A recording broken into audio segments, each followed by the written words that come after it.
पीने की का प्रयास यह संदेश दे रहे हैं, इसलिए निमिलित एक क्षण। अरे एक संत बोले ये नहीं है भाई, बोले फिर क्या है? अरे हम बता रहे, आप बताओ। बोले भगवान ने इसलिए नेत्र बंद कर लिया, परमात्मा ने देखा कि अभी तक केवल दो माताएं थी हमारी, एक यशोदा और एक देवकी। तो ऊपर जहां बैकुंठ में जाने वाले तो एक यशोदा का बंगला, एक देवकी का घर, दो घर बने थे। अब भगवान ने सोचा कि ये तीसरी माता जी पहले आ गई, ये दोनों तो बाद में जाएंगी, ये पहले ही जा रही हैं अभी थोड़ी देर, तो इनको भेजा कहाँ जाए, ये तीसरा घर कहाँ बनवाया जाए? संत कहते हैं हम बता रहे हैं ये और कुछ नहीं, भगवान कर रहे आंख बंद करके इसी पूतना को कहाँ भेजा जाए इसका चिंतन कर रहे हैं, इसलिए आंख बंद कर ली। लोग आंख बंद करके सोचते हैं कि देखो रुको रुको हम बताते हैं, अभी सोच ले, तो आंख बंद की जाती है, इसलिए भी आंख बंद की। एक संत बोले ये भी नहीं है, हम बताएंगे, सही सही हम बताएंगे। बोले आप बताओ क्या है? बोले जब किसी को मारना होए तो सबसे ज्यादा दया का भाव आंखों में होता है। आंखें देखती हैं तो दया करती हैं। भगवान ने कहा यार इसको हमें मारना है, यदि आंखें खुली रहेंगी तो हम इसको देखेंगे तो हम मार नहीं पाएंगे, हमारे अंदर दया का भाव आ जाएगा, चलो छोड़ो।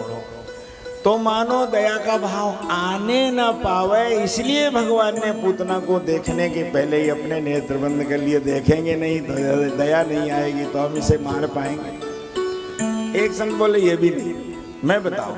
बोले आप बताओ।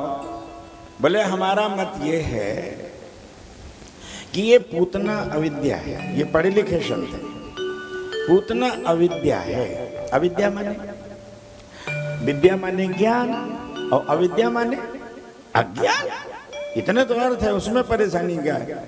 अविद्या माने होता है अज्ञान, और अज्ञान माने होता है हमें जानकारी जिसकी न हो उसके लिए कह देते हैं हमारा अज्ञान है।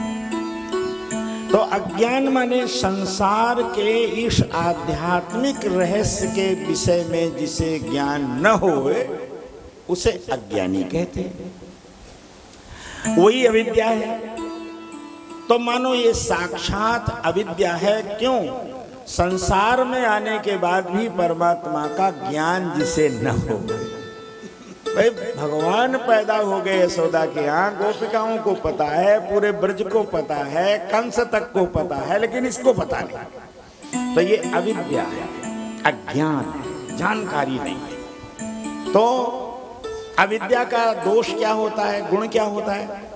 अविद्या तब तक अज्ञान रहता है जब तक परमात्मा की दृष्टि उस पर नहीं पड़ती। जो ही परमात्मा की दृष्टि आप पर पड़ जाती है सो ही आपका अज्ञान नष्ट हो जाता है। आपने सुना था कल या परसों मैंने एक बात बताई थी, भगवान का स्पष्ट संदेश है कि सन्मुख हो, चाहे कितना बड़ा पापी हो, अज्ञानी हो, कुछ भी हो, लेकिन भगवान कहते हैं मेरे सामने दिया गया, सन्मुख हो जीव मोहि जबहि,